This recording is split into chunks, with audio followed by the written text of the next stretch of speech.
Solo 4 meses en el poder y el primer escándalo. Los pativideos.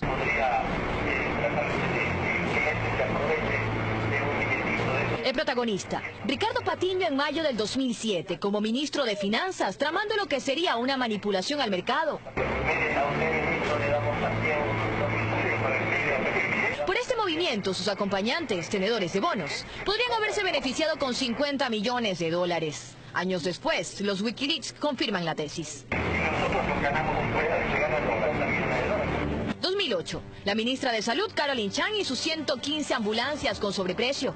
Es acusada de peculado, pero luego sobreseída. Esto es un complot político. Casi 4 millones de dólares le costó esto al país. Inicios del 2009, el ministro de Deporte y su asesor, el Comecheques. Fui a visitar a mi amigo Raúl Carrión, que se encuentra recluido en el penal García Moreno. Lo que se ha hecho con Raúl Carrión, de volverlo al penal García Moreno, es una injusticia. Mediados del mismo año, julio del 2009, el Gran Hermano. Los medios publican los contratos millonarios de Fabricio Correa, que durante 2 años superaron los 80 millones de dólares. Yo no conocí de esos contratos.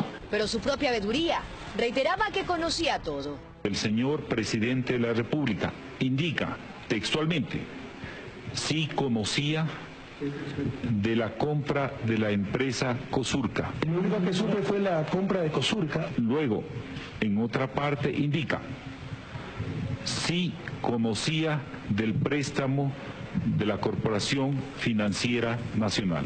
Además de Cosurca, supe lo del crédito. Usted quiere que nosotros le demostremos que usted sabía, usted lo está diciendo. Y así terminó todo. Que no me da la gana de enjuiciar al ingeniero Fabricio Correa. Julio del 2011, caso Chalecos, Agencia Nacional de Tránsito. Los contratos por más de 10 millones de dólares que firmó Ricardo Antón para adquirir chalecos de mala calidad, 600.000 llegaron al país. Y pese a que solo habían 150.000 motos matriculadas, luego, con más dinero ecuatoriano, compró otros 600.000 chalecos más. 2 meses después, septiembre del 2011, la venta del EQ2. Pedro Delgado, el primo de Correa, aparece. Como presidente del fideicomiso No Más Impunidad, vendió sin subasta y por 40 millones menos de su valor el 70% de las acciones del ingenio azucarero incautado a los Isaías, que por cierto, se pagó con un crédito financiado por la CFN. Enero del 2012, la narcovalija. Otra vez Ricardo Patiño, ahora como canciller. La policía italiana encontró droga en una valija diplomática. La Contraloría determinó que la, por llamarlo así, falla se dio en la Cancillería. Enseguida quería hacer daño, incluso culpar al canciller Patiño. Octubre del 2012, el caso Dusac. Nuevamente Pedro Delgado. Yo me la juego, señores.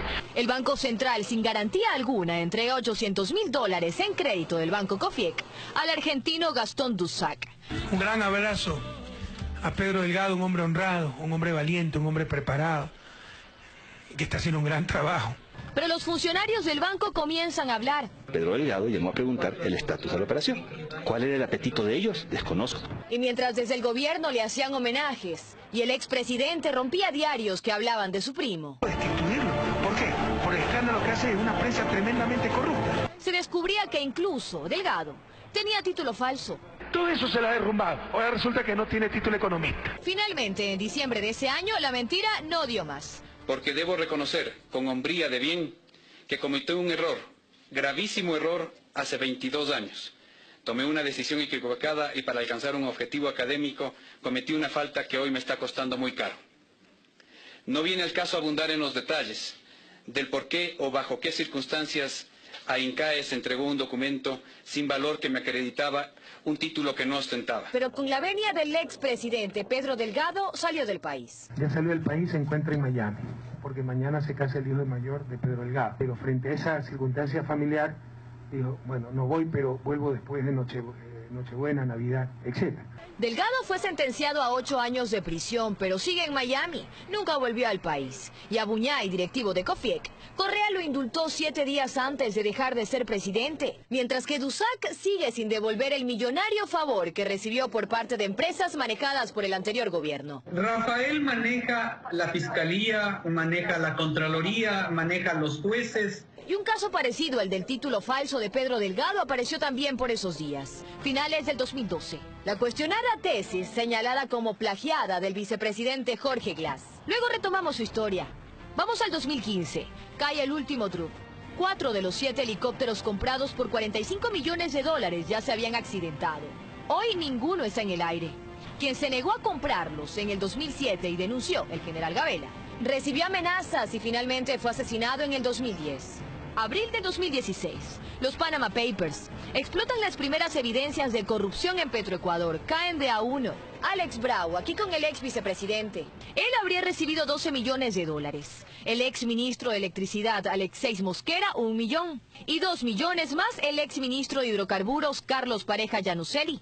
Y los exfuncionarios de Correa comienzan a hablar. No se hacía absolutamente nada que no tenga el visto bueno o no haya tenido el visto bueno de Jorge Glass. Absolutamente nada. Pero en el 2015 ya había sonado por primera vez el tío de Glass y la transferencia millonaria que recibió en paraísos fiscales, a cambio de entregas de licencia para la construcción de cables submarinos. Y también en el 2015, otra denuncia en contra de Jorge Glass, la asambleísta de Alianza País que solicitó $800.000 a nombre de la vicepresidencia. A cambio, la entrega de contratos. El ex asesor de Glass, que habría recibido $200.000 para frecuencias como apoyo de la campaña electoral. Un poco más adelante, el caso Caminosca, que también engloba a Glass, aparece con el pago de $3 millones en sobornos por 3 contratos. Sopladora y Toachi Pilatón manchadas. Jamás dijo que era relacionado a Toachi Pilatón. Fue un invento de la Fiscalía. Gracias a Dios no tenemos nada que ocultar. Y la verdad, como siempre, se impondrá, compatriotas. 21 de diciembre del 2016. Marcelo Odebrecht reveló que había entregado $33 millones en coimas en Ecuador. Las obras emblemáticas de Correa, Toachi Pilatón, la hidroeléctrica Manduriaco, el proyecto Daule Vinces, el acueducto La Esperanza, el poliducto Pascuales Cuenca. En todas habría coimas y sobreprecios. Esto que ven es la refinería del Pacífico. Hemos pagado $1.503 millones para esto. Remover tierra. Y por los trabajos en la refinería de Esmeraldas, un proyecto que iba a costarnos $170 millones, terminamos pagando 2.200 millones, es decir, 15 veces más. Jorge Glass, ayúdate a ti mismo, porque de la cárcel no te salva nadie. Ya luego nos enteramos que a cambio de $6 millones el excontralor Carlos Polit desvaneció 10 glosas en contra de la constructora brasileña Odebrecht. La segunda parte de las coimas, por alrededor de $4 millones más, los recibió a cambio de informes de Contraloría sobre proyectos en los cuales Odebrecht era contratista, para que estos salieran limpios. E incluso el exfiscal Galo Chiriboga fue retenido dentro de una investigación que sigue la Fiscalía, donde también está involucrado Alex Bravo, exgerente de Petroecuador, y Carlos Pareja Llanuselli, quien lo acusa. Y podríamos seguir mencionando más casos. Vía Almesa, empresa fundada en el 2010 por Camilo Yalca Villegas, chofer del hijo del exsecretario de Comunicación Fernando Alvarado. Monopolizó los contratos estatales de transporte de Uria. Nos costó $3 millones. La adquisición de los radares chinos por 270 millones. La deuda externa, oculta desde el 2008. El caso Chucky 7, que dejó serias dudas sobre la sentencia a Diario El Universo. Se terminó Chucky 7.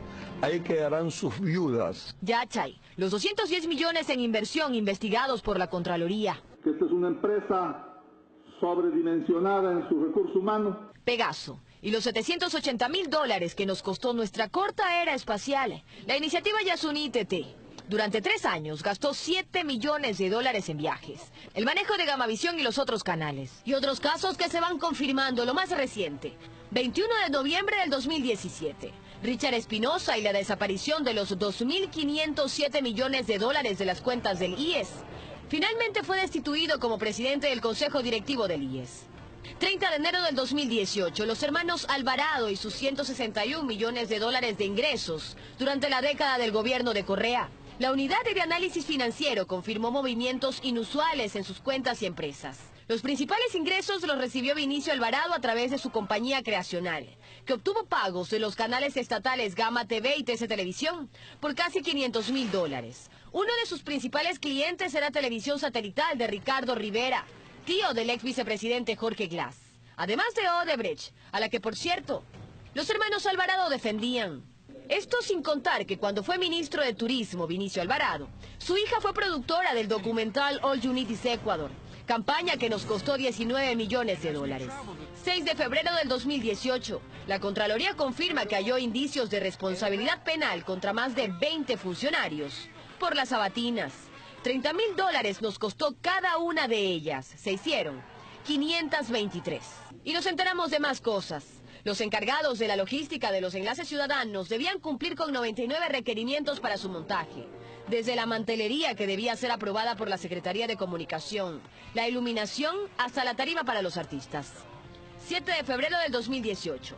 2 de los exministros de Finanzas de Correa son glosados con más de $77 millones. Es la multa de la que deberán hacerse responsables Patricio Rivera y Fausto Herrera por autorizar el pago del 40% de las contribuciones a las pensiones jubilares del IES con bonos del Estado. Un día después, 8 de febrero del 2018, la Contraloría confirma que halló indicios de responsabilidad penal en la venta anticipada de petróleo. Hasta el 2015, el gobierno facturó 40.510 millones en contratos de preventa petrolera con China y Tailandia, comprometiendo nuestro petróleo hasta el 2024. De aquí también se desprende la intermediación petrolera. Enrique Cadena y Petrochina. A cambio de coimas, funcionarios ecuatorianos entregan nuestro petróleo a Petrochina y Tailandia por $4 menos por barril. Es ganar, ganar. Intermediarios ganaban, funcionarios ganaban. Ecuador perdía más de $2.200 millones. Por supuesto que soy intolerante con la corrupción, con la mentira. ¿Y saben qué? El loco no soy yo. En el gobierno anterior se invirtieron 49.911 millones para obras, en su mayoría son hoy cuestionadas. Llenos de integridad, llenos de patria, llenos de moral, llenos de honradez.